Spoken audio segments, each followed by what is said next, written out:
Now, in Canberra, there's been some talk in the last 24 hours about the idea of extending the term for federal MPs from 3 years to 4. That would require a referendum. And also there's been some talk about possibly more seats in the federal parliament. The Prime Minister was asked about this today and seemed to hit the idea on the head, stating that in this second term, he has no interest of doing a referendum all over again. I have no intention of any referendums this term. And we know the last one didn't go all that well for Labor at all. And it also really distracted from some of the critical issues we have for probably 12 months, if not more, with The Voice. I do kind of agree with it, though. I feel like 3 years, from the moment you do your maiden speech, you put your feet under the table, all of a sudden you're having to campaign again. I wonder if a 4-year term would be better. Yeah, I don't disagree with you. The only thing that worries me, and this is a point when this was being discussed about a year ago, I think Tony Abbott raised, and I thought was also a really good point, is that in the current system where you don't have fixed terms and it's sort of around about 3 years, if you've got a bad government, it's easier to get rid of them quicker than if you have fixed 4-year terms. Having said that, we've had fixed 4-year terms on a state level for a long time. That's right. And it seems to work Well, has pretty it worked well?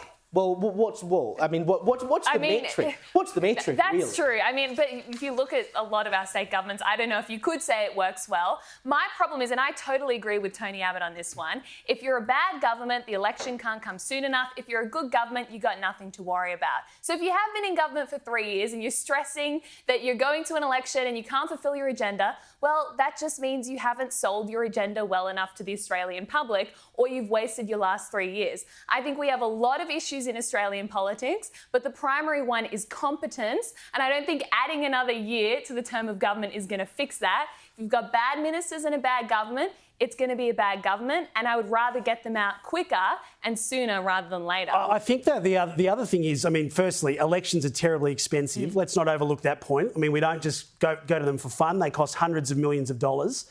But you sort of spend your first year in government fixing the mess of the previous government. You announce royal commissions, you scrap projects, you decide which bureaucrats stay.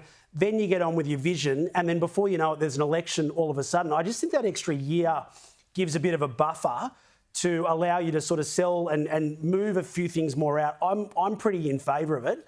And I think the election, you know, let's avoid having the elections every couple of years just for fun. I agree with you that there's a big problem in politics now, which is a total lack of long-term thinking. Yep. I think they're just locked into that 3 years ahead. What can I get done in 3 years, as opposed to what's a real legacy I can leave for the country. Last time they tried this on, it was Bob Hawke in 1988. It did go to a referendum and it was defeated. I mean, only 33% of people voted for the idea of fixed 4-year terms.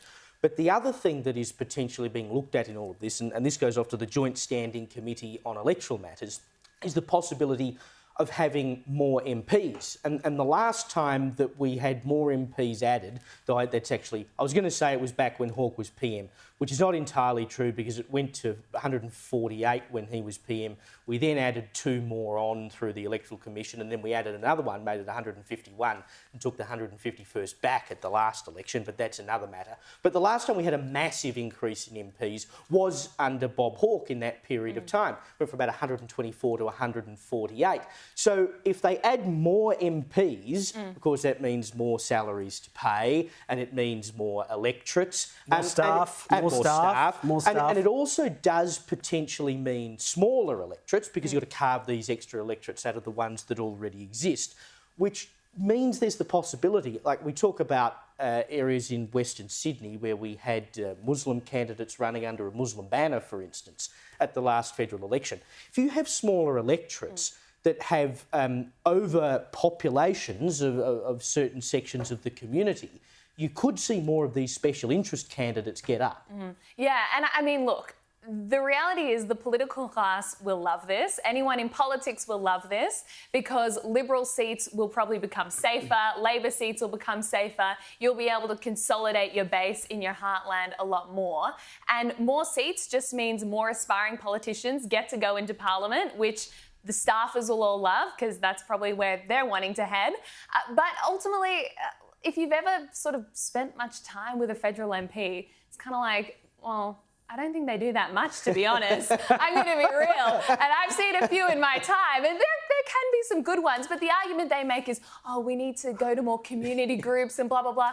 Well, do you? Yeah, but then you got poor Bob Katters. His electorate's the size of Victoria. He's not coping all that well with that sort of travel at the moment, as we can tell. So no, but you'd be hard pressed to find a harder working MP. I think that Bob Katter would be perfectly honest. And also, don't forget, if we have fixed four-year fixed terms, we may well end up with senators getting 8-year terms. Oh yeah. So how's that for an idea?